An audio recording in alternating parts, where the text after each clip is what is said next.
ko tuloy si Juan saka si Pedro, nag-apply ng trabaho. Ako nang pumasok, si Juan, in-interview. Sabi ng interviewer, sino ang presidente natin ngayon? Sabi niya, Rodrigo Roa Duterte. Tama. Sabi, kailan na-discover ni Magellan ang Pilipinas? March 15, 1521. Kailan? Tapos sabi ng interviewer, last question. Alam mo ba na may gamot na ngayon sa cancer? Sabi ni Juan, dati pa po. Alam niya na. Okay, lumabas ka.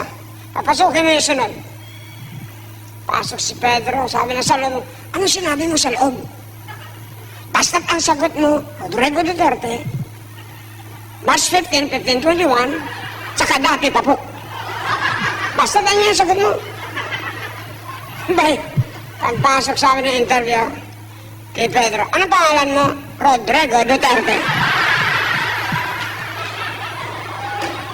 Kailan ka pinanganak? March 15, 1521. Sabi nung nag-interview, parang si Raulo ka, dati pa po. Naalala ko tuloy si Juan sa